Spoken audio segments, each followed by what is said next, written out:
రామయ్యకి phone చేద్దాం ఒకసారి.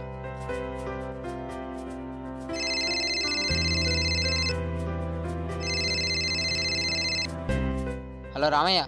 చంద్రయ్య, ఎక్కడున్నావు? నేనా అయ్యా, ఇగో గీ పొలంలా గడ్డి కుప్పలు ఎత్తా అన్న. ఒకసారి ఇంటికి వస్తావా? ఎందుకయ్యా? ఎలక్షన్లో పోటీ చేస్తున్నా రామయ్య, ఒకసారి మాట్లాడదామని. సరే అయ్యా, అత్త. ఇంటికాడున్నావా అయ్యా? అత్త అయ్యా, అత్త.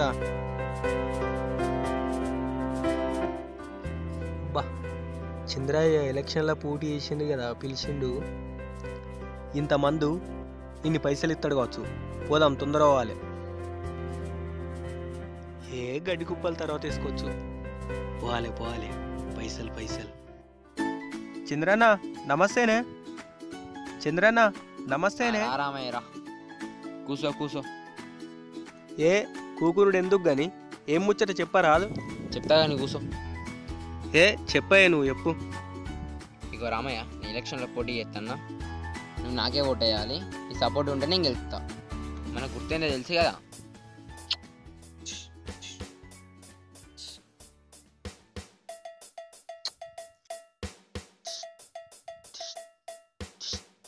గన్ను గుర్తు చంద్రన్న, గన్ను గుర్తుకే నా ఓటు, తెలుసా?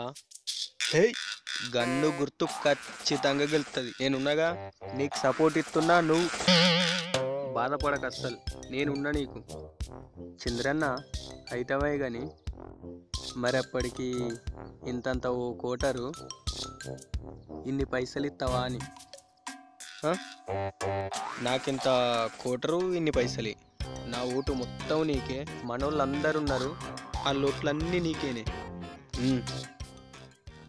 ఎట్లా అంటున్నావేంది రామయ్య? మన ఊర్లో రోడ్లు మంచిగా లేవు, నీటి సదుపాయం లేదు. ఇక నేను గెలిచినాక ఈ రోడ్లు వేపిద్దాం అనుకుంటున్నా, 2-3 బోర్లు తగ్గిపిద్దాం మన ఊళ్ళే. అందుకే నేను ఎలక్షన్ నిలబడ్డా. ఈ మందు వంచుడు, పైసలు వంచుడు నేను చెయ్యా. మన ఊళ్ళే మంచి పనులు చేస్తా, 2-3 మంచి పనులు అవుతాయి. ఏందే చంద్రన్న, నువ్వు మందు పైసలు వంచందే ఎలక్షన్లోకి వెళ్తా అనుకుంటున్నావా? ఏం ముచ్చట చెప్తున్నావే? అక్కడ వాళ్ళతోటన్నా పోతే పోయి చెప్తే నవ్వుతారు. మందు పైసలు వంచంది గెలుతాడట. ఏమో పని చేసుకుంటూ అన్నట్టుగా నన్ను పిలిచిండు. ఏడ పని పాటలు ఇదేం లేదు నీకు. అక్కడ గాళ్ళు చూడిపో, ఎందుకే ఎలక్షన్లో నిలబడ్డావు? అటుంటప్పుడు నిలబడద్దు ఎలక్షన్లో, పని చేసుకుంటూ పిలిచినావు. ఓ రామయ్య, ఎట్లా అవుతాను? దా రామయ్య దా. ఓ రామయ్య,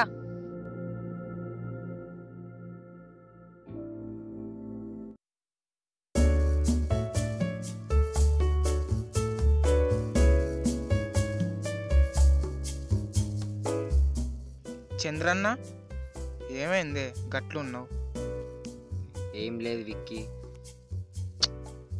ఈ రామయ్యనేమో మందు పైసలు వంచపోతే ఎలక్షన్లో గెలవనబట్టే, నేనేమో మన ఊరికి రోడ్లు, వాటరు, ట్యాంక్, బోరింగ్ లేపిద్దామని నేను అనుకున్నా. ఈ మందు పైసలు వంచుడైతే నేను ఎలక్షన్లో నిలబడు ఎందుకు? అయినా కానీ పైసలకు ఆశపడే ఓటరు, పైసలకు ఆశపడే రాజకీయవేత్త ఉన్నంత కాలం మన దేశం అభివృద్ధి చెందిన దేశంగానే ఉంటుంది తప్పించి అభివృద్ధి చెందిన దేశంగా ఉండదు. నాకు ఈ ఎలక్షన్ వద్దు, మన వద్దు, నాకు అసలు ఈ నామినేషన్ వద్దు అని అనుకుంటున్నావు కదా చంద్రన్న? ఇవన్నీ తెలుసు నీకు. ఇవరాక రామయ్యను నువ్వు మాట్లాడుకున్నది మొత్తం విన్నా. నువ్వేం బాధపడకన్నా, ఏం ఫికర్ చేయకు. యూత్ ఉన్నారు, అందరు మంచోళ్ళు, నిన్ను ఖచ్చితంగా గెలిపిస్తారు. నువ్వు అసలే పరిశాన్ కాదు. చంద్రన్న నువ్వు గెలిచినవే. అవును విక్కీ, నేను గెలిచిన విక్కీ, నేను గెలిచిన. ప్రస్తుత సమాజంలో ప్రజలు ఒక మంచి రాజకీయవేత్త కోసం ఎదురు చూస్తున్నారు. చంద్రన్న లాంటి మంచి నాయకుడు ఉంటే ప్రజలు తప్పకుండా గెలిపిస్తారు. మన అమూల్యమైన ఓటు నోటుకు సీసాకు అమ్ముడుపోకూడదు. దేశ అభివృద్ధి కోసం పాటుపడే నాయకులకు ఎల్లప్పుడూ అండగా ఉండాలి. జై హింద్.